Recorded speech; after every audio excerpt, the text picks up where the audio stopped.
Yuk buat teman-teman semuanya, ini terlalu sampah gitu loh. Kenapa saya bilangin terlalu sampah gitu? Pinjol melaporkan si debiturnya ke polisi gara-gara mengganti nomor, menghapus WhatsApp, mengganti email. Ini udah nggak masuk di akal gitu loh, iya kan? Dan orang-orang pada ketakutan, orang-orang pada stres, orang-orang pada kecemasan semuanya gitu loh. Ini buat Anda yang baru telat bayar. Ini buat Anda, khusus buat Anda yang baru telat bayar di pinjol-pinjol legal resmi ada di OJK. Anda catat ini baik-baik ya. Anda simain ini baik-baik. Ini demi kepentingan Anda loh. Kalau Anda abaikan ini, Anda sudah takut duluan dengan judul, dengan thumbnail, tapi Anda tidak menyimak ini sampai habis. Yang rugi diri Anda sendiri. Anda ini sedang diincar oleh para penjahat di luar sana untuk memanfaatkan uang Anda juga banyak. Ya, ini Anda simain baik-baik. Pinjol katanya melaporkan nasabahnya ke jalur hukum, melaporkan nasabahnya ke kantor polisi, ini dari debt collector-nya, ya kan? Karena si nasabahnya tadi itu mengganti nomor, menghapus WhatsApp dan mengganti email, ya. Itu tidak akan mungkin terjadi. Ini skenario dalam penagihan saja kawan-kawan. Makanya saya bilang pakailah logikanya. Yang kita ganti nomor kita, yang kita hapus WA kita, yang kita ganti email kita, apa hubungan sama mereka? Ya, kita mengganti nomor ini bukan tanpa alasan. Dicaci setiap hari, dicaci maki setiap hari, ditelepon hanya untuk dianjing-anjingkan. Wajar nggak sih? Itu kata-kata nggak sih yang mereka keluarkan? Semua kebun binatang mereka ucapkan. Ini via telepon. Yang ada apa? Kita malah diganggu. Pikiran kita terganggu. Kita mendapatkan caci maki nggak enak banget. Ini orang kita nggak tahu ini orangnya siapa, dia dari mana, dia tidak menyebutkan nama aplikasi. Ini salah satu pemicu kenapa kita mengganti nomor. Yang kedua, kita diancam setiap saat dengan kata-kata yang dilontarkan melalui WhatsApp. Ya, habis itu email. Ini adalah 3 hal yang mendorong kenapa Anda harus ganti nomor, hapus WhatsApp, dan ganti email. Sekarang si pinjolnya mau melaporkan Anda ke kantor polisi. Itu bukan kantor polisi. Ya, itu melambangkan kekuatan pinjol sudah hilang. Pinjol tidak terima kalau Anda ganti nomor, karena itu adalah kekuatan mereka. Kalau nomor sudah Anda ganti, pinjol nggak bisa ngapa-ngapain lagi. Debt collector nggak bisa memberikan tekanan kepada Anda lagi. Ini kenapa mereka begitu kesal ketika Anda mengganti nomor. Jadi teman-teman, ayolah kita berpikir dengan normal, berpikir dengan maksimal gitu loh. Jangan hanya satu kata yang mereka ucapkan, kitanya tantrumnya berhari-hari. Kita ketakutannya terlalu lama gitu loh. Ya, satu kata mereka ucapkan, saya selalu sampaikan, ini kapasitas mereka yang mengucapkan siapa? Debt collector, ya sudah, kemungkinan mereka kesal. Kan sudah saya bilangin, handphone ini adalah sumber kekuatan pinjol. Melalui telepon tadilah mereka mencaci maki. Begitu caci maki ini masuk, Anda akan gali lubang tutup lubang. Begitu Anda ketakutan mendengar suara yang mereka lontarkan melalui caci maki, Anda akan menjual aset-aset yang ada. Ya, Anda ketakutan dengan caci maki mereka, Anda akan nekat cari talangan dana ke tetangga. Ini tujuan mereka. Dan ketika Anda mengganti nomor, seakan-akan kekuatan mereka hilang. Mereka tidak bisa lagi menelpon Anda. Itu yang pertama. Yang kedua, WhatsApp. Mereka kirimkan gambar mau datang bersama RT, bersama RW. Itu kan mereka lontarkan melalui WhatsApp. Ketika WhatsApp ini Anda hapus, luntur kan kekuatan mereka. Kekuatan pinjol itu cuma 3. Telepon, WhatsApp, email. Nggak ada lagi kekuatan mereka di luar ini. Ya, soal DC-DC datang ke rumah itu hanya tambahan. Dan itu hanya ucapan yang dilakukan oleh debt collector. Kenapa? Karena Anda selalu ketakutan dengan hal-hal itu. Makanya ketika Anda mengganti nomor, itu si debt collector kesal banget. Kenapa? Karena dia tidak bisa lagi membuat laporan ke pihak pinjolnya.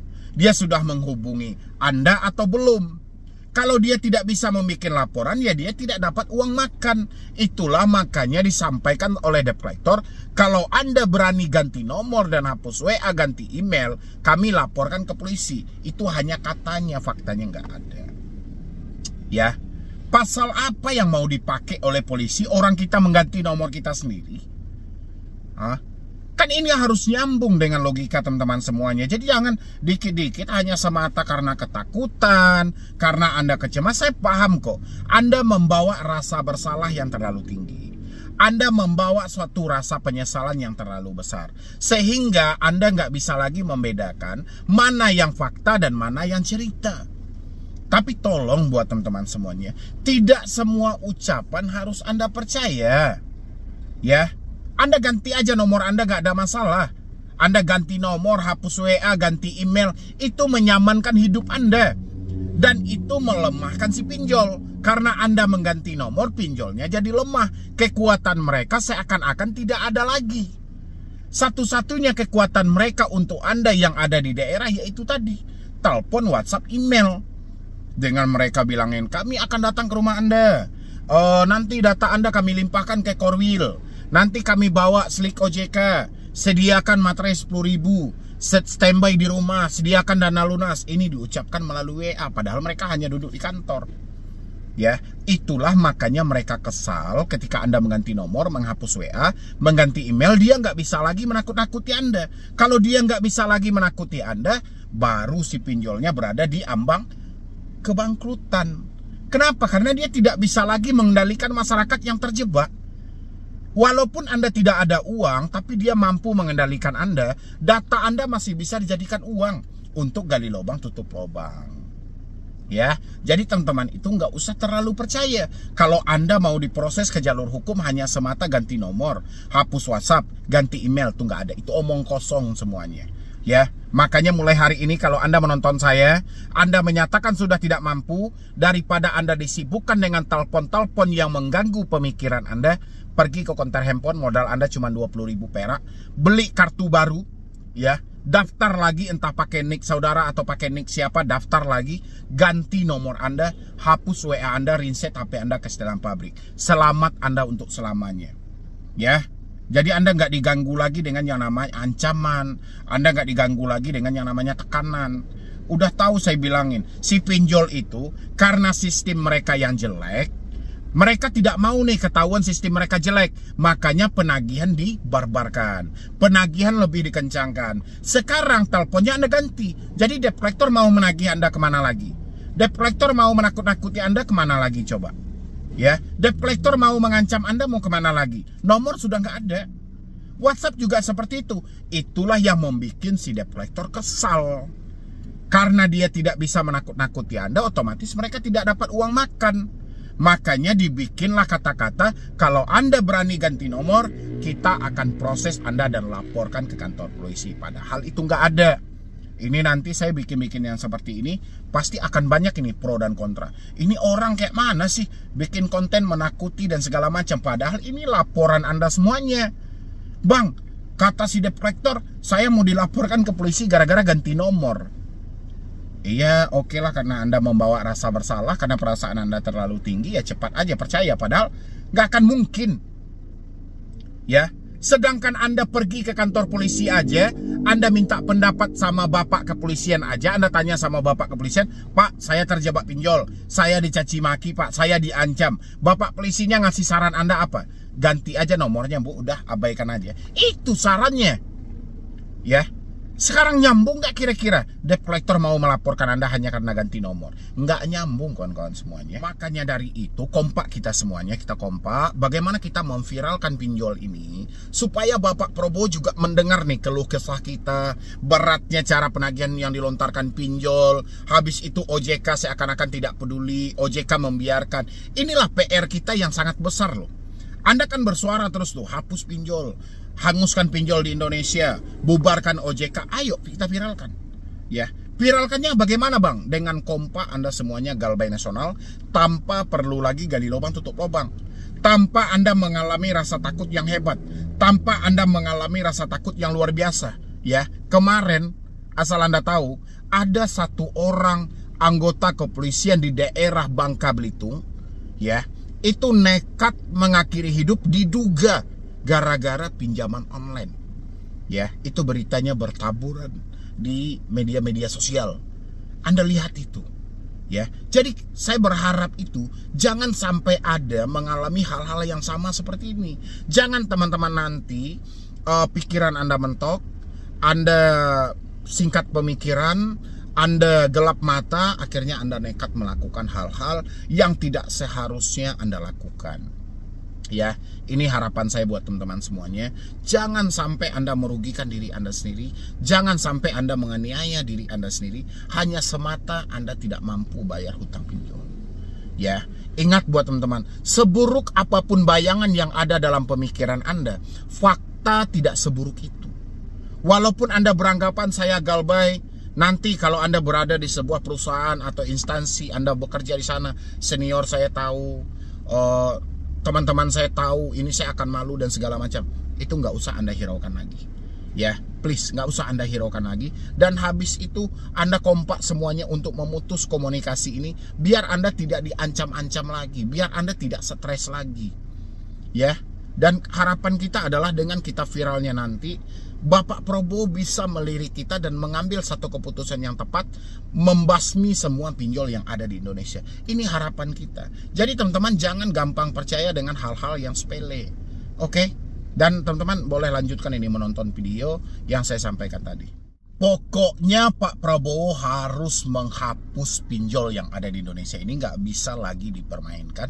Ini 2 hari yang lalu ada lagi memakan korban salah satu anggota kepolisian yang mana nekat mengakhiri hidup diduga karena pinjaman online.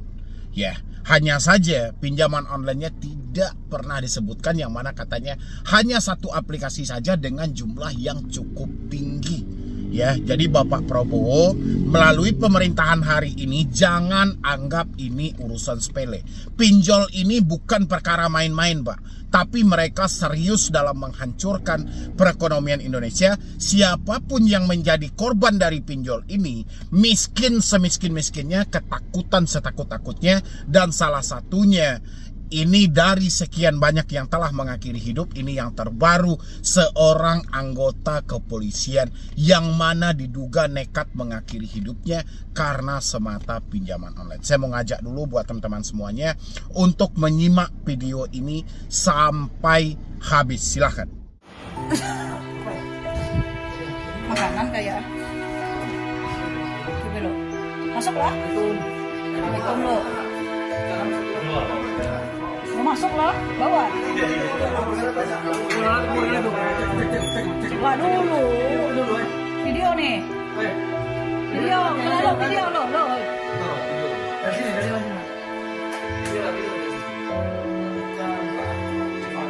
Tahu, tikus. Allahu Akbar.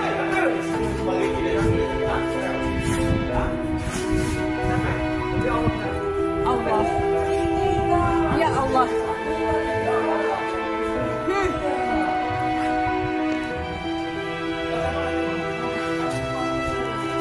Astagfirullahaladzim. Kalau kata anak RW ya.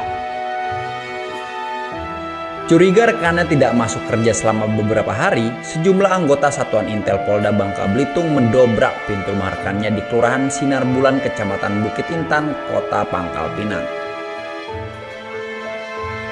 Setelah pintu berhasil didobrak, mereka terkejut menemukan rekannya yang merupakan anggota polisi berinisial JA, usia 43 tahun, tewas dalam kondisi tergantung.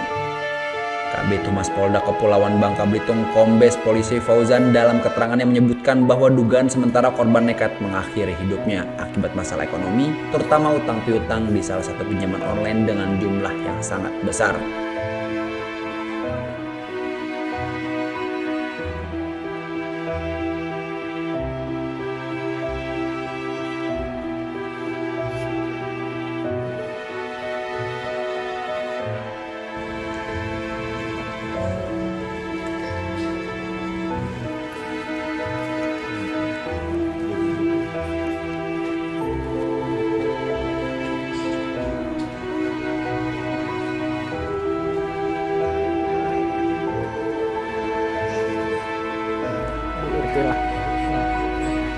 Pada hari Kamis tanggal 21 November 2024 bertempat di perumahan Tanjung Pangkal Pinang, ditemukan sesosok pria yang sudah dalam keadaan meninggal dunia, di mana sesosok pria tersebut merupakan anggota Polda Babel dengan inisial JA. Adapun penyebab daripada kematian masih didalamin sesuai proses lebih lanjut. Demikian.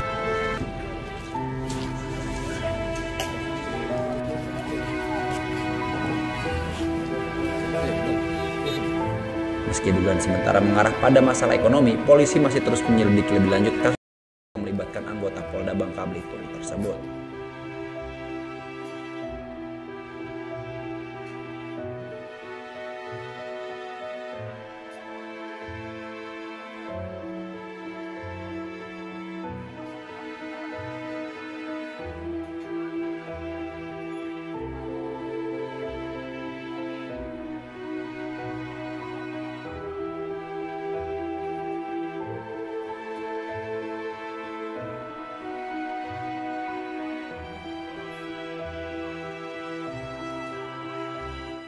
Sekarang gimana gitu loh, setelah menonton tayangan seperti tadi, apakah Bapak Prabowo hanya diam aja?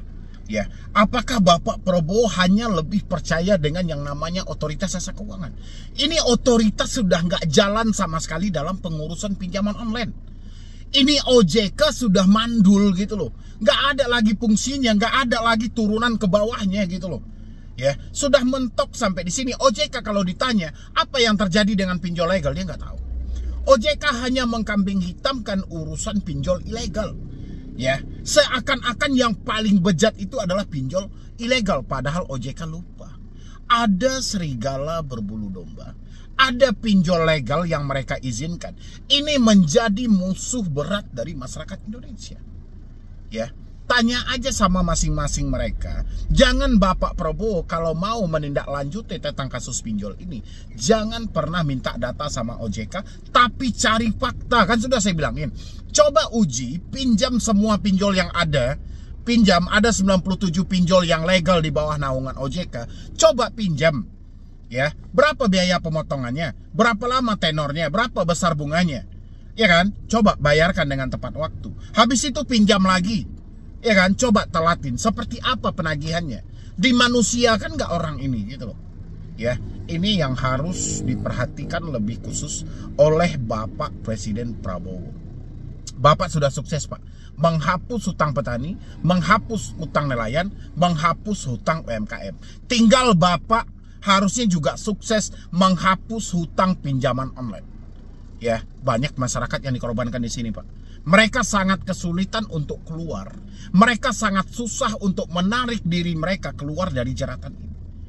Ya, mereka yang sudah berhasil keluar, itu bukan keluar dengan sendirinya, tidak, Pak. Tapi karena harta mereka sudah tidak ada dan mereka terpaksa untuk mengakhiri, dan mereka masih berperang dengan perasaan mereka sehingga masih memakan korban. Miris gak kalau kita mendengar seorang anggota dari kepolisian, ya, nekat, ada bau-bau pinjam online-nya di sana gitu loh. Ya. Kenapa? Karena ada tekanan batin. Ini serangan batin ini yang nggak tahan, diancam, ya kan, dilaporkan ke atasan, diteror di sini. Rasa malu, mereka sudah memikirkan dulu rasa malu. Inilah yang perlu Bapak tegaskan. Ya. OJK selama ini diam, Pak. OJK tidak peduli. OJK itu muncul ketika ada satu permasalahan yang viral. Kalau permasalahan tidak viral, dia no problem. Sebanyak apapun orang yang melapor kepada OJK, OJK hanya lempar bola. Ya, lempar ke sini, kalau nggak dimintalah untuk menegosiasi. Negosiasi secara internal, ya, minta keringanan, minta restrukturisasi, cuman itulah yang bisa dilakukan oleh OJK. Padahal harapan mereka dari melapor adalah supaya OJK berada di tengah-tengah antara si peminjam dengan si pemberi pinjaman. Ini tujuan mereka, tapi mereka tidak dapatkan, Pak. Ya, terkadang yang dilaporkan dengan yang dijawab oleh OJK itu tidak nyambung. Orang melaporkan tentang penagihan kredit, tentang kasarnya cara penagihan, yang dijawab OJK adalah negosiasi secara internal. Mungkin kira-kira tentang penagihan kita negosiasi, Oh tolong dong kurangin negosiasinya, tolong dong kurangin ancamannya, jangan terlalu keras, mungkin nggak nyambung terkadang. Inilah kita butuh tindakan nyata dari Bapak Presiden Prabowo Subianto. Ya, dulu era Bapak Jokowi, di zaman Covid, Bapak Jokowi hanya melakukan tunda hutang selama 1 tahun, tapi tetap juga diberatkan kepada masyarakat. Sekarang di era Bapak, di awal Bapak menjabat, Bapak mengambil suatu kesimpulan menghapus hutang nelayan, petani, dan UMKM. Ini luar biasa, Pak. Saya angkat jempol 2 dan saya sangat mengapresiasi. Tapi Bapak jangan lupa, pinjol bukan perkara main-main. Kalau Bapak anggap enteng pinjol, pinjol akan melumpuhkan ekonomi yang ada di Indonesia dan rakyat Bapak akan banyak yang miskin. Bapak hanya fokus ke judi online, Bapak fokus ke pinjol ilegal, tapi pinjol legal Bapak abaikan. Ini lebih berat lagi, kebocoran untuk angka kemiskinan ada di sini. Ini kita tekankan kepada Bapak Presiden Prabowo Subianto supaya Bapak benar-benar meninjau ulang dengan semua strategi yang Bapak punya. Saya tahu Bapak mungkin sudah sampai ke telinga Bapak tentang kasus pinjaman online. Sudah sampai kepada diri Bapak langsung tentang bagaimana rakyat ini menjerit gara-gara besarnya bunga pinjol. Tapi yang paling parah, cara-cara penagihan yang tidak manusiawi ini harus ditertibkan. Ingat Pak, rakyat Bapak sudah tidak tahu lagi harus melapor kemana. Rakyat sudah tidak tahu lagi harus mengadu ke siapa. Satu-satunya tempat dia mengadu hari ini hanya kepada Bapak Presiden Prabowo Subianto. Menggantungkan semua harapan mereka. Mereka ini bukan penjahat, Pak. Mereka karena kelumpuhan ekonomi yang terjadi di Indonesia, sulitnya lapangan pekerjaan, besarnya biaya kebutuhan, mereka tidak ada pilihan lain. Mereka tertipu dengan iklan pinjol yang berkeliaran di media sosial dengan bunga yang rendah, pengembalian yang tenor yang panjang. Begitu mereka meminjam, bunga sangat tinggi, pemotongan biaya layanan sangat luar biasa, tenornya sangat singkat, dan mereka terkejut semuanya. Ini kok bisa seperti ini? Ya, inilah harapan saya, mungkin mewakili semua subscriber atau mewakili semua mereka yang saat ini diancam atau ditekan habis-habisan oleh pinjaman online. Inilah harapan mereka supaya Bapak benar-benar melihat tangisan mereka, mendengar lagi jeritan mereka, dan membantu mereka bagaimana caranya mereka untuk bebas dan lepas dari semua jeratan ini. Ya, mungkin dari saya cuma itu aja. Mudah-mudahan ini bisa sampai kepada Bapak Prabowo Subianto. Dan untuk teman-teman yang masih telat bayar, tidak mampu bayar, tolong kendalikan pemikiran. Tolong jangan terlalu takut. Kalau misalnya Anda terlalu ketakutan, segera ambil keputusan, putuslah semua komunikasi. Komunikasi ini menjadi sumber beban pemikiran yang paling terberat. Komunikasilah penyumbang terbesar kepanikan yang terjadi dalam diri Anda. Telepon, WhatsApp, email. Ya, 90% menyumbang kepanikan pada diri Anda melalui telepon, melalui WhatsApp, dan melalui email. Anda dicaci maki melalui telepon, dihina melalui WhatsApp, ditakut-takuti melalui email. Seandainya 3 ini tidak ada pada diri Anda, saya yakin kepanikan Anda tidak akan seperti ini. Dan Anda pun akan bebas dari yang namanya pinjaman online. Pinjaman online itu hanya mempunyai kekuatan ada di handphone Anda. Ingat, ada di handphone Anda itu kekuatan mereka. Tinggal dari Anda. Anda mau lepas dari sini, putus semua komunikasi yang ada. Anda mau menikmati teroran ini, pertahankan nomor Anda. Ya sudah, kembali ke diri Anda aja. Harapan kita, di samping kita menunggu keputusan yang tepat dari Bapak Prabowo untuk menghapus kredit macet terutama tentang pinjol, Anda juga harus melakukan tindakan untuk menyelamatkan diri Anda dan pemikiran Anda dari tekanan yang ada. Ya, supaya jangan sampai terulang lagi kasus-kasus nekat mengakhiri hidup gara-gara pinjaman online. Oke, mungkin dari saya cuma itu aja. Mudah-mudahan ini bisa membantu buat teman-teman semuanya. Terima kasih banyak Anda sudah hadir di sini, dan jangan lupa juga untuk di-like, di-share, dan di-subscribe juga channel ini supaya channel ini makin berkembang. Jadi sekian dulu dari saya, Medi Bruni. Wassalam.